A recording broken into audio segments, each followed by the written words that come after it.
Hello everyone, start करते हैं exercise 12.2। So question number 1 is 5, 20, 13, 52 is proportion. तो यहाँ पे ये हमें दिए हुए इन्हें हमें बताना है कि ये क्या हमारी प्रोपोर्शन की फॉर्म में है। तो देखो कैसे पता चलता है कि कोई भी नंबर है तो वो हमारा प्रोपोर्शन की फॉर्म में होता है। तो उसके लिए कैसे पता चलता है कि यहाँ पे देखो 4 दिए हुए हैं, तो हम यहाँ पे क्या बनाते हैं, 2 का पेयर बना लेंगे। जैसे कि 5 और 20 है, एक ये पेयर बन गया। 13 और 52 है कि यहाँ पे ये पेयर बन गया। अब इनका रेशियो फाइंड करेंगे। ठीक है, रेशियो का मतलब पता है, डिवाइड होता है। हम ऑलरेडी प्रीवियस चैप्टर में रेशियो का मतलब पढ़कर आए हैं। तो रेशियो का मतलब होता है डिवाइड। अब इनको यहाँ पर हम डिवाइड कर कर देखेंगे। अगर इनका रेशियो सेम आता है, मतलब कि अगर इनको सोल्व करके वही आता है और इसको भी सोल्व करके वही आता है, आंसर सेम आता है, तो ये प्रपोर्शन की फॉर्म में है। आंसर सेम नहीं आता है तो ये प्रपोर्शन की फॉर्म में नहीं है। तो स्टार्ट करते हैं। पे क्वेश्चन नंबर 1 में हमें ये गिवन है। अब हमें इसको चेक करना है कि हमारे प्रपोर्शन की फॉर्म में है या फिर नहीं है। तो फाइंड करते हैं इसका रेशियो, इसका पेयर बना लेते हैं। तो 5 और 20 का पेयर बना लिया और यहाँ पे 13 और 15 का पेयर बना लिया। सो 5 और 20 का पेयर बना के इनका रेशियो लेते हैं। तो रेशियो कैसे लेते हैं, इनको डिवाइड करेंगे तो 5 डिवाइडेड बाई 20 हो जाएगा। अब इसको यहाँ पर कट करें, 5 1 5, 5 4 20। इसका मतलब क्या आ गया, यहाँ पे 1/4 आ गया। अब इसको रेशियो की फॉर्म में लगे, रेशियो की साइन लगा दे, क्या होता है 1/4, ऐसे लिख देंगे इसको। अब नेक्स्ट क्या, अब 13 और 52 का करते हैं। सो 13 अपॉन में 52, इसको यहाँ पर कट करें तो 13 1 13, 13 4 52, तो क्या आ गया 1/4। तो इसका मतलब है 1/4। यहाँ पे भी हमारे पास क्या आ गया, 1/4 आ गया। अच्छा, तब हमने इसको सोल्व करा तो भी 1/4 आया, इसको सोल्व करा तो भी हमारे पास 1/4 आया। सो इसका मतलब है कि जो हमारा 5/20 होगा वो किसके इक्वल होगा, जो 5/20 होगा वो किसके इक्वल होगा, 13/52 के इक्वल होगा। क्यों होगा, क्योंकि तब हमने 5/20 को सॉल्व किया, 5/20 के रेशियो को सॉल्व किया तो हमारे पास आंसर आया 52। और तब हमने 13 और 52 के रेशियो को सॉल्व किया तो हमारे पास है 1/4। तो मतलब दोनों का जो रेशियो है वो हमारे पास क्या है, सेम आया है। तो इसका मतलब जो 5/20 है वो किसके इक्वल है, 13/52 के इक्वल है। ठीक है, तो यहाँ पे इससे पूछा, हमसे पूछा था क्या ये प्रपोर्शन में है, तो आप यहाँ पे लिख दोगे यस, ये प्रपोर्शन में है। क्वेश्चन नंबर 2 में हमें फाइंड करना है क्या ये प्रपोर्शन में है। 12, 15, 4 और 5 हमें ये देखना है क्या ये प्रपोर्शन में है। तो जैसे कि हमने क्वेश्चन नंबर 1 किया था, सेम ऐसे क्वेश्चन नंबर 2 करेंगे। तो यहाँ पर पेयर बना लेते हैं। ये 4 दिए तो 2 के पेयर बना लिए, 12 और 15 का बना लिया, 4 और 5 का बना लिया। तो यहाँ पर 12 और 15 है। अब देखते हैं यहाँ पर ये हमारे किससे कर सकते हैं, तो ये 3 से कर सकता है। तो ये कितना आ जाएगा, 3 4 12, 3 5 15। इसका मतलब यहाँ पे हमारे पास क्या आ गया, 4/5 आ गया। आगे तो ये फर्दर नहीं कर सकते, तो यहाँ पे हमारे पास क्या आ जाएगा, 4/5 आ जाएगा। नेक्स्ट हमें क्या, यहाँ पे फिर हमारे पास क्या बचा, 4 और 5 बचा। तो यहाँ पे लिखेंगे 4/5। ठीक है, तो 4 और 5 तो किसी से कट नहीं सकता, एक किसी के टेबल में नहीं आ सकता, तो ये क्या आ गया, 4/5 आ गया इसका रेशियो। सो इसमें रेशियो कितना है, 4/5। इसका रेशियो कितना है, 4/5। इनका मतलब है, इसका मतलब है कि दोनों का रेशियो सेम है, तो ये प्रपोर्शन में है। इसका मतलब है कि जो 12/15 है वो किसके इक्वल है, 4/5 के इक्वल है, और ये प्रपोर्शन में है। और यहाँ पे हमारा आंसर हो जाएगा यस।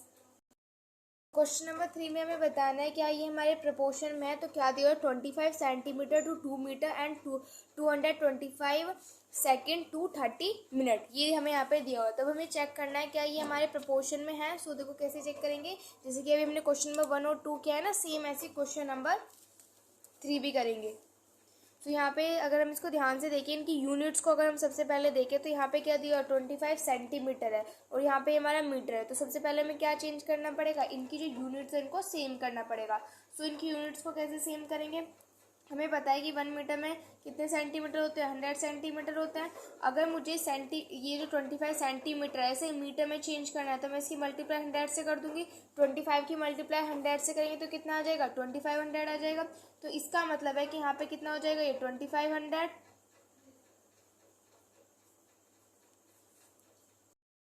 को सेंटीमीटर में चेंज नहीं करेंगे, मतलब 25 जो है इसको हम यहाँ पे मीटर में चेंज नहीं कर रहे। यहाँ पे हमें 2 मीटर दिया हुआ, जो यहाँ पे हमें 2 मीटर दिया हुआ है, सेंटीमीटर में चेंज कर रहे हैं। ये हमारा इजी हो जाएगा। अगर हम इसको मीटर में चेंज करेंगे तो यहाँ पे हमें डिवाइड करना पड़ेगा, तो हमारा क्या आ जाएगा, कुछ पॉइंट में आ जाएगा। लेकिन अगर हम इसको मीटर में करेंगे तो हमारा कोई पॉइंट में नहीं आने का है। तो इसलिए जो यहाँ पे 2 मीटर है इसको मैं किस में चेंज कर रही हूँ, सेंटीमीटर में चेंज कर रहे हैं। तो हमें पता है कि 1 मीटर में 100 सेंटीमीटर होते हैं, तो 2 मीटर में कितने सेंटीमीटर होंगे, 2 मीटर में कितने सेंटीमीटर होंगे, 200 सेंटीमीटर। 1 मीटर में 100 सेंटीमीटर, 2 मीटर में 200 सेंटीमीटर। तो यहाँ पे हमने जो ये 2 मीटर था इसको किस में चेंज कर लिया, सेंटीमीटर में चेंज कर लिया। अब इसका रेशियो फाइंड करते हैं। तो यहाँ पे कितना आ जाएगा, ये 25 सेंटीमीटर हो गया, और ये हमने 2 मीटर को सेंटीमीटर में चेंज कर लिया, हमारे पास आ गया 200। अब इसको कट करते हैं, 25 और 25 8 × 200, ये हमारे पास कितना आ गया, 1/8। तो इसको रेशियो में लिखेंगे तो क्या आ जाएगा हमारे पास, 1:8। नेक्स्ट यहाँ पे हमें दिया हुआ 225 टू 30 मिनट्स। अब यहाँ पे हमें पता है कि 1 मिनट्स में कितनी सेकंड्स होती हैं, 60 सेकंड्स होती हैं, है ना। 1 मिनट में 60 सेकंड होती है। यहाँ पे हमें क्या दिया हो, 30 मिनट दिया हो, तो 30 मिनट को हम किस में चेंज करेंगे, सेकंड्स में चेंज करेंगे। तो अगर 1 मिनट में 60 सेकंड्स होती हैं तो फिर 30 मिनट में कितनी सेकंड्स होंगे, 60 की मल्टीप्लाई कर देंगे 30 से, तो हमारे पास कितना आ जाएगा, 1800। इसका मतलब है कि जो 30 मिनट्स है इसमें 1800 सेकेंड्स होती है। अब यहाँ पर इनका रेशियो फाइंड कर लेते हैं, हमने इनकी यूनिट सेम कर लिए। तो यहाँ पे हमारे पास ये क्या है, 225 अपॉन में 1800। अब इसका यहाँ पर रेशियो फाइंड करते हैं, तो इसको कट करेंगे तो यहाँ पे कितना आ जाएगा हमारे पास, 1/8 आ जाएगा। तो इसका मतलब ये हमारे पास कितना आ जाएगा, 1:8 आ जाएगा। सो देखो अगर हम ध्यान से देखें तो यहाँ पे भी हमारे पास 1:8 आया, और यहाँ पे भी हमारे पास 1:8 आया है। तो इसका मतलब क्या है, क्या ये हमारे प्रपोर्शन में है, यस ये हमारे प्रपोर्शन में है। सो क्वेश्चन नंबर 3 का आंसर हो जाएगा यस। अब करते हैं क्वेश्चन नंबर 4। क्वेश्चन नंबर 4 में हमें दिया हुआ है 2, 3, 60, 75। अब हमें बताना है क्या ये हमारे प्रपोर्शन में है, तो इनका रेशियो फाइंड करते हैं। तो यहाँ पे हमें 2, 3 दिया, तो इसको हम क्या लिखेंगे, 2/3 लिख लेंगे। अब 2 और 3 किसी एक टेबल में नहीं आते, तो इसका मतलब क्या हो जाएगा, 2:3 हो जाएगा। नेक्स्ट हमारे पास क्या बचा, 60 और 75 बचा। तो 60 और 75 का इनको डिवाइड करते हैं, तो इनको 5 से डिवाइड करते हैं, तो हमारे पास कितना हो जाएगा, 5 × 5, और ये हो जाएगा हमारे पास 5 × 2 = 10। यहाँ पे आ जाएगा हमारे पास 5 × 5, और 7 में से 5 माइनस करेंगे तो 2, 5 × 5 = 25। अब इसको 3 से डिवाइड करेंगे, 3 × 4 = 12, 3 × 5 = 15। तो हमारे पास कितना आ गया, 4/5 आ गया। तो इसको हम कैसे लिखेंगे, 4:5 लिखेंगे। तो देखो अगर हम यहाँ पे देखें तो ये हमारे पास कितना है, 2:3 आया है, यहाँ पे हमारे पास 4:5 आया है। इसका मतलब है कि ये और ये इक्वल नहीं है। इसका मतलब है कि जो 2:3 है वो हमारा 60:75 के इक्वल नहीं है। क्यों इक्वल नहीं है, क्योंकि तब हमने इसको सॉल्व किया तो हमारे पास 2:3 आया, और तब हमने 60 और 75 को सॉल्व किया तो हमारे पास 4:5 आया। तो ये हमारे पास यहाँ पर सेम नहीं है। तो इसका मतलब ये प्रपोर्शन में नहीं है। तो यहाँ पे इसका आंसर हो जाएगा no. Question number 5 is fill in the blanks. यहाँ पे हमें ये फिलअप करने हैं। तो फर्स्ट पार्ट दिया हुआ है, in the proportion the first and fourth term are called. देखो हमारे पास प्रपोर्शन में होते हैं, जैसे कि ये यहाँ पे हमारे पास फर्स्ट क्वेश्चन में दिया हुआ है 5, 20, 13 और 52। तो इसमें पूछा है कि जो इसकी फर्स्ट टर्म होती है और जो इसकी लास्ट टर्म होती है उसको हम क्या बोलते हैं। तो उनको हम क्या बोलते हैं, एक्सट्रीम टर्म बोलते हैं। लिखेंगे extreme term.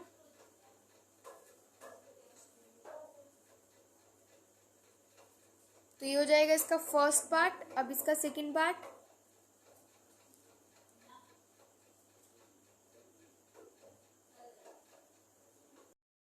Second part is in the proportion 15, 14, 40, 120 the number 45 and 40 are called. तो यहाँ पे हमें 45 और यहाँ पे हमें 40 दिया हुआ है, ठीक है। तो इनको हम क्या बोलते हैं, सो देखो ये हमारी क्या आ रहे हैं, दोनों के दोनों मिडल में आ रहे हैं, तो इनको हम क्या बोलते हैं, मिडल टर्म्स बोलते हैं। तो यहाँ पे लिखते हैं मिडल टर्म्स।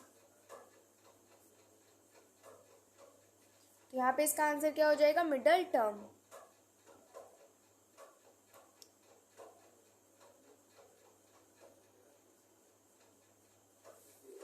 ओके, अब नेक्स्ट इसका थर्ड पार्ट है, in the proportion 25, 30, 40, 48 product 25 and 48 equals to product हो। तो यहाँ पे क्या बोला गया है कि ये प्रपोर्शन में है 25, 30, 40 और 48, ठीक है। अब जो यहाँ पे प्रोडक्ट है किसका, 25 और 48 का जो प्रोडक्ट होगा, 25 ये और 48 ये, तो इनका प्रोडक्ट किसके इक्वल होगा। सो अगर ये प्रपोर्शन में है तो इनका प्रोडक्ट किसके इक्वल होगा, 30 और 40 के इक्वल होगा। सो यहाँ पे क्या लिख देंगे, 30 और कॉमा लगा के लिख देंगे 40, ठीक है। अब करते हैं इसका question number 6। So question number 6 is first second and third term of a proportion are this, find its fourth term. देखो यहाँ पे मैं क्या दिया है, फर्स्ट टर्म दी हुई है, सेकंड टर्म दी हुई है, थर्ड टर्म दी हुई है, प्रपोर्शन में दिए हुए हैं, और यहाँ पे मैं क्या फाइंड करना है, इसकी फोर्थ टर्म फाइंड करनी है। क्वेश्चन नंबर 6 में हमें क्या दिया हुआ है, फर्स्ट सेकंड और थर्ड टर्म दिए, फोर्थ टर्म यहाँ पे हमें क्या करनी है, फाइंड करनी है। सो इन्होंने बोला हुआ है कि यहाँ पे किसमें, प्रपोर्शन में है, और यहाँ पे हमें इसकी जो फोर्थ टर्म है वो यहाँ पर फाइंड करनी है। सो देखो कैसे लिखते हैं, अगर हम प्रपोर्शन में होते हैं तो हम कैसे लिखते हैं, अगर मैंने इसको लेट कर लेते तो जो इस वाली जो नंबर है यहाँ पे इसको लेट कर लेते हैं कि एक्स है, तो यहाँ पे लेट करते हैं, let the number be x. इस नंबर को हमने लेट कर लिया कि हमारे पास एक्स है। अब अगर ये एक्स है, इसका मतलब 22, 33 एंड 50, और यहाँ पे हमारे पास एक्स आ जाएगा, क्योंकि भाई ये एक्स ही, ये हमने लेट एक्स कर लिया ना, तो यहाँ पे हमारे पास एक्स आ जाएगा। अब हम इसका प्रपोर्शन कैसे फाइंड करते हैं, ये तो अभी हम क्वेश्चन नंबर 1, 2, 3, 4 सब में यही फाइंड करते हुए आ रहे हैं।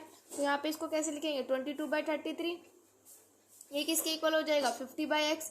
क्यों हो जाएगा, क्योंकि ये प्रपोर्शन में है, तो प्रपोर्शन में तो इक्वल ही होते हैं, हमें क्वेश्चन में गिवन है कि प्रपोर्शन में है, तो इसलिए ये इक्वल होंगे। अब यहाँ से हमें उस नंबर को हमने क्या लेट किया, एक्स लेट किया, इसका मतलब हमें किसकी वैल्यू फाइंड करनी है, यहाँ से एक्स की वैल्यू फाइंड करनी है। सो देखो यहाँ पे क्या हो रहा है, अगर मैं इसके यहाँ पे क्या कर दूँ, क्रॉस मल्टीप्लाई कर देते हैं, तो ये 22 के साथ चला जाएगा तो हो जाएगा 22x, और ये 33 उधर चला जाएगा तो 50 मल्टीप्लाई बाय कितना हो जाएगा हमारे पास, 33। ये हो जाएगा 22x एज इट इज़ रहेगा, 50 की मल्टीप्लाई करेंगे 33 से तो हमारे पास आ जाएगा 1650। अब यहाँ से हम x की वैल्यू फाइंड करेंगे। सो 22 इधर क्या हो रहा है, डिवाइड हो रहा है, इधर जाके मल्टीप्लाई हो जाएगा, सो ये आ जाएगा हमारा 22। अब इसको अगर हम कट करेंगे तो हमारे पास कितना आ जाएगा, यहाँ पर 75 आ जाएगा। तो इसका मतलब है एक्स की वैल्यू हमारे पास कितनी आ गई, 75।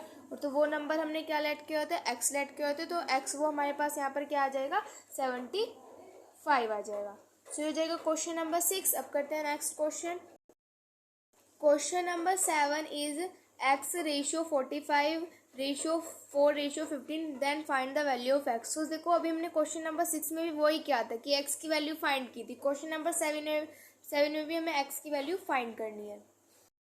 नंबर 7 में यहाँ पे x की वैल्यू फाइंड करते हैं। सो वही, अगर ये प्रपोर्शन में है तो हमें पता है कि प्रपोर्शन में कैसे लिखते हैं, यहाँ पे कि x है तो ये x/45 हो जाएगा, और ये किसके इक्वल हो जाएगा, 4/15 के इक्वल हो जाएगा। जैसे कि अभी हमने क्वेश्चन नंबर 6 किया था, सेम ऐसे क्वेश्चन नंबर 7 करेंगे। अब यहाँ पे क्या कर देंगे, क्रॉस मल्टीप्लाई कर देंगे। अब क्रॉस मल्टीप्लाई करेंगे तो ये हमारे पास 15 जो है वो x के पास आ जाएगा, तो ये 15x हो जाएगा। 4 जो है 45 के पास चला जाएगा, तो 4 मल्टीप्लाई बाय 45 हो जाएगा। ठीक है, अब यहाँ पे कितना हो जाएगा, ये 15x इक्वल्स टू 44 की मल्टीप्लाई करेंगे 45 से, तो हमारे पास हो जाएगा 180। अब यहाँ से x की वैल्यू फाइंड करेंगे, 15 इधर डिवाइड हो रहा है, इधर जाके इधर मल्टीप्लाई हो रहा है तो इधर आके डिवाइड हो जाएगा, तो 180/15 हो जाएगा। इसको कट करेंगे तो हमारे पास 12 आ जाएगा, और यहाँ से हमारे पास x की वैल्यू क्या आ जाएगी, 12 आ जाएगी, और हमें यहाँ से x की वैल्यू ही फाइंड करनी थी। तो ये हो जाएगा क्वेश्चन नंबर 7। अब करते हैं नेक्स्ट क्वेश्चन।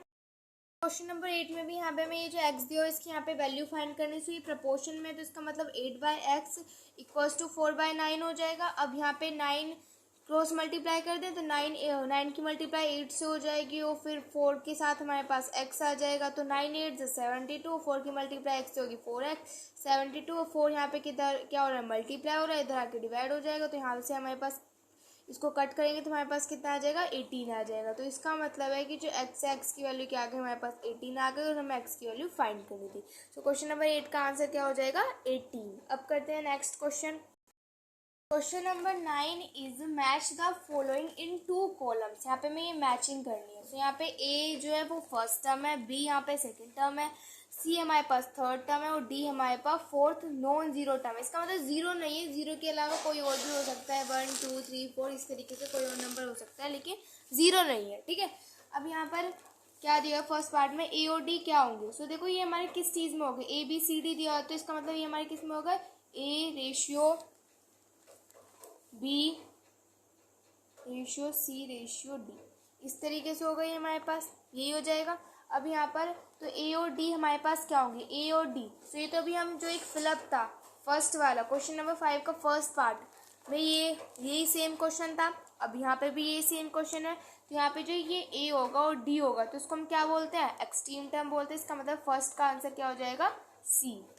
सेकंड पार्ट है बी और सी को क्या बोलते हैं, बी और सी किस में है हमारे पास, मिडल में है। तो ये क्वेश्चन नंबर 5 का सेकंड पार्ट भी सेम ऐसी था, तो ये मिडल टर्म्स है, तो इसका सेकंड वाले का आंसर क्या हो जाएगा, ए।